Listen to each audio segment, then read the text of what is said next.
നെടുമ്പാശ്ശേരി വിമാനത്താവളത്തിൽ വൻ ഹൈബ്രിഡ് കഞ്ചാവ് വേട്ട. 7.5 കോടി രൂപയുടെ ഹൈബ്രിഡ് കഞ്ചാവ് പിടികൂടി. 3 കോട്ടയം സ്വദേശികളെ കസ്റ്റഡിയിലെടുത്തു. വിദേശത്തേക്ക് കടത്താൻ ശ്രമിച്ച $3500 അമേരിക്കൻ കസ്റ്റംസ് പിടികൂടിയിട്ടുണ്ട്. SS ശരൺ വിവരങ്ങളുമായി. ശരൺ, ഇപ്പോൾ കഞ്ചാവ് എവിടേക്ക് കൊണ്ടുപോവുകയായിരുന്നു, എന്താണ് അറിയാനാകുന്നത്?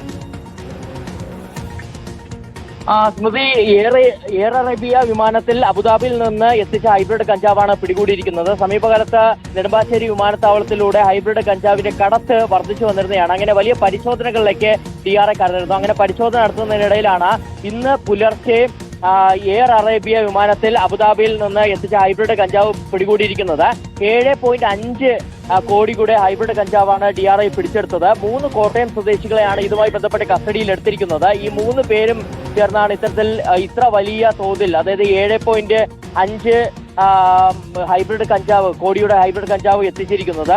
ഒപ്പം തന്നെ മറ്റൊരു കേസ് കസ്റ്റംസും രജിസ്റ്റർ ചെയ്തിട്ടുണ്ട്. അത് പ്രധാനമായും വിദേശത്തേക്ക് കടത്താൻ ശ്രമിച്ച $3500 അമേരിക്കൻ പിടികൂടി എന്നുള്ളതാണ്. കസ്റ്റംസ് ഒരാളെ ഇതുമായി ബന്ധപ്പെട്ട് കസ്റ്റഡി എടുത്തിട്ടുണ്ട്. കാസർഗോഡ് സ്വദേശിയാണ്. ഇയാളാണ് വിദേശത്തേക്ക് $3500 അമേരിക്കൻ കടത്താൻ ശ്രമിച്ചിരിക്കുന്നത്. എന്തായാലും ഈ 2 കേസുമായി ബന്ധപ്പെട്ട 2 ഏജൻസികളും അന്വേഷണം ഊർജിതമാക്കിയിട്ടുണ്ട്. പ്രത്യേകിച്ച് കസ്റ്റഡിയിലുള്ളവരെ ചോദ്യം ചെയ്തുകൊണ്ട് ഇത് എവിടേക്കാണ് കൊണ്ടുപോകാൻ ഉദ്ദേശിച്ചിരുന്നത്, ആരാണ് കൊടുത്തുവിട്ടത് തുടങ്ങിയ കാര്യങ്ങളിൽ വ്യക്തത വരുത്താനുള്ള ചോദ്യം ചെയ്യൽ തുടരുകയാണ്.